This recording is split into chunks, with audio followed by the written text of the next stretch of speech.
Hey everybody, it's Monday morning and I'm dragging my behind. I could not go to sleep last night. I kept getting a weird pain in my chest. I kept getting a sharp one right about there. And it happened a couple of times and I was trying to lay down and relax. And finally took one of my relaxing pills so I could go to sleep and relax and not be stressed out before bed. And I ended up going to sleep a little after 2:30. So, and I got up at 7:15. So I'm pretty damn tired today. So tonight, I think we've got a couple of things to do when I get home, but I'm probably going to shower first. And after I shower, I'll do what I need to do in the house. And then I'm probably going to eat and go straight to bed. I'm tired. So I just, a couple of times yesterday I didn't feel very good, and then last night it just got worse, and I don't know. I'm getting to the point now where I probably need to take the doctor and my wife's advice and just go to the hospital and have the stress test done and get him to check my carotid artery and make sure everything's okay. Because one of the bad signs you look for is pain, and then another one is just general like fatigue and stuff. Those are signs that there's a bigger problem. So I don't know. I really don't want to go to the hospital and spend thousands upon thousands of dollars. But you know, with not having insurance, you're kind of bound by what you can and can't do. Alright, so I'm headed home. I'm just about home. I left work late. I was working on some stuff, so.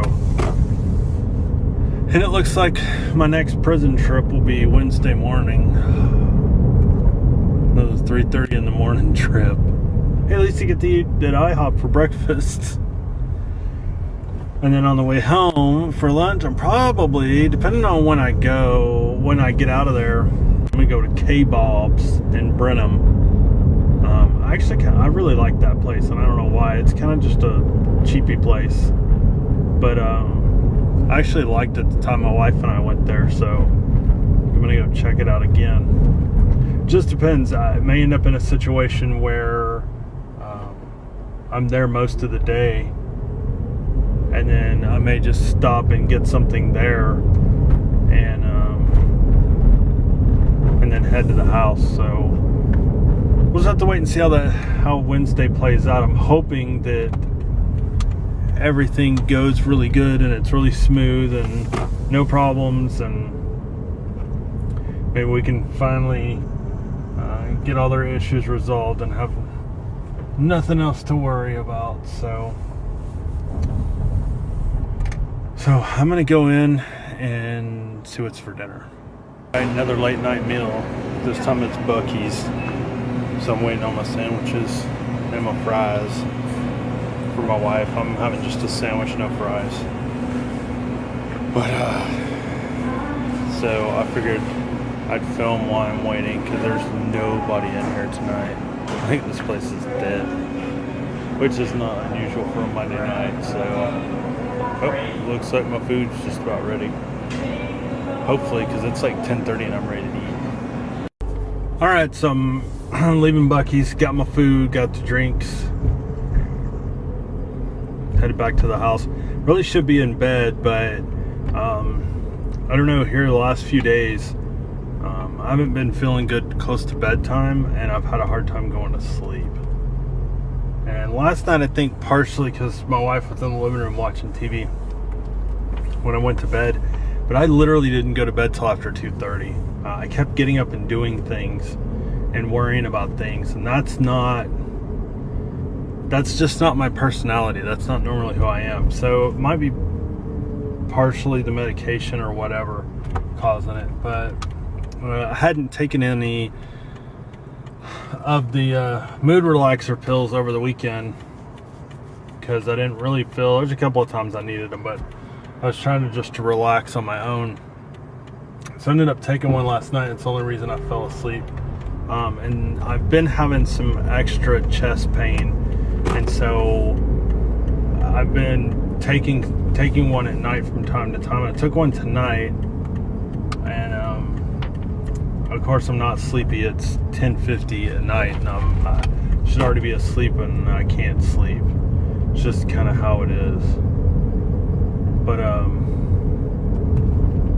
don't know. I think all this medical stuff's catching up to me, and I'm starting to understand the seriousness of it, and I really need to just get my diet in shape, and that's what's the hard part. So I think Wednesday, since I'll be eating, I have to eat at restaurants because I'm going out of town again. I think Wednesday night when I get home, I'm going to go to the store and buy some stuff for lunches for like the next 3 weeks, and just make sure that I'm buying the right kind of stuff, and I'm not buying crap, and buying some healthy stuff. Because eating a sandwich every night is just not going to cut it. The bread alone is bad. That's why I got a fork. I'm contemplating not even eating the bread on the sandwich and just taking the fork and taking the meat off, because the meat's not as bad. It has sauerkraut, which is cabbage. So, and really the salt content doesn't matter as much according to the doctor, because I had really low iodine level, like really low, and so they wanted me to start using more table salt instead of just keeping it completely cut out of my diet. I don't know.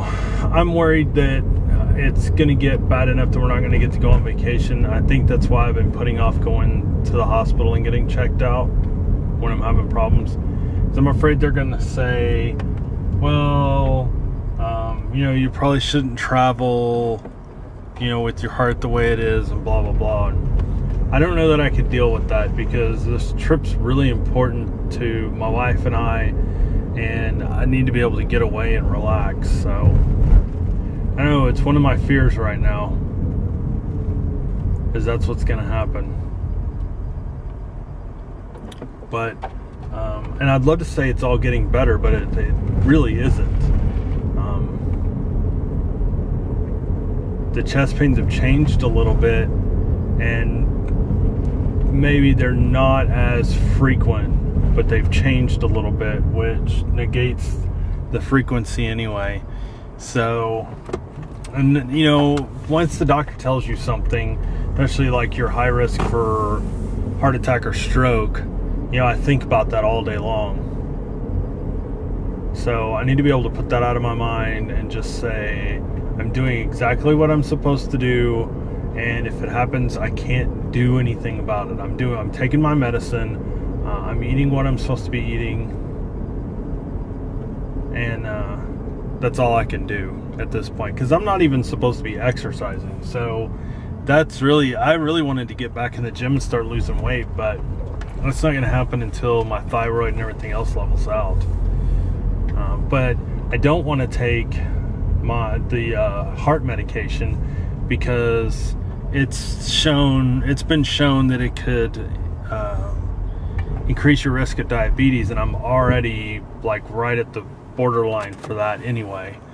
So I don't want to take that chance of getting diabetes and then having that, and having another thing to contend with. So I did a lot of stupid things when I was a kid, and drank a lot and smoked cigarettes, and people would be like, now they're like, oh, your skin's so great and you look so young, and I can't believe that you're in your 40s. And I'm like, yeah, it's all that good clean living I did, and we have a laugh. Well, it's catching up to me, seriously catching up to me, and in a scary way, because I literally went from no problems to all of this in a matter of 3 months. So, it might have been there underlying, but none of my symptoms came forward until about 3 months ago. So, it's scary to think that things can change that quick. So, anyway, we'll just live another day and do what we're supposed to do, and keep going until it can't my body doesn't allow me to go anymore. So hopefully that's a long time. My grandfather's in his hundreds, so you know, and my grandma lived to be in her 90s, and she had all kinds of medical problems. So you never know. Anything's possible. So thank you guys for watching and let me babble about my health issues. It's real. They're real issues, and I feel like talking about it definitely helps me and gets me relaxed when I have, you know, a forum to talk about it, you know, with the vlogs. So I'm gonna go in there and eat and go to bed. I'm tired. Well, I'll stay up a little while and take my medicine, but then I'm gonna go to bed. And then tomorrow I'm gonna go to bed freaking early because I got to get up at 3:30 in the morning on Wednesday. So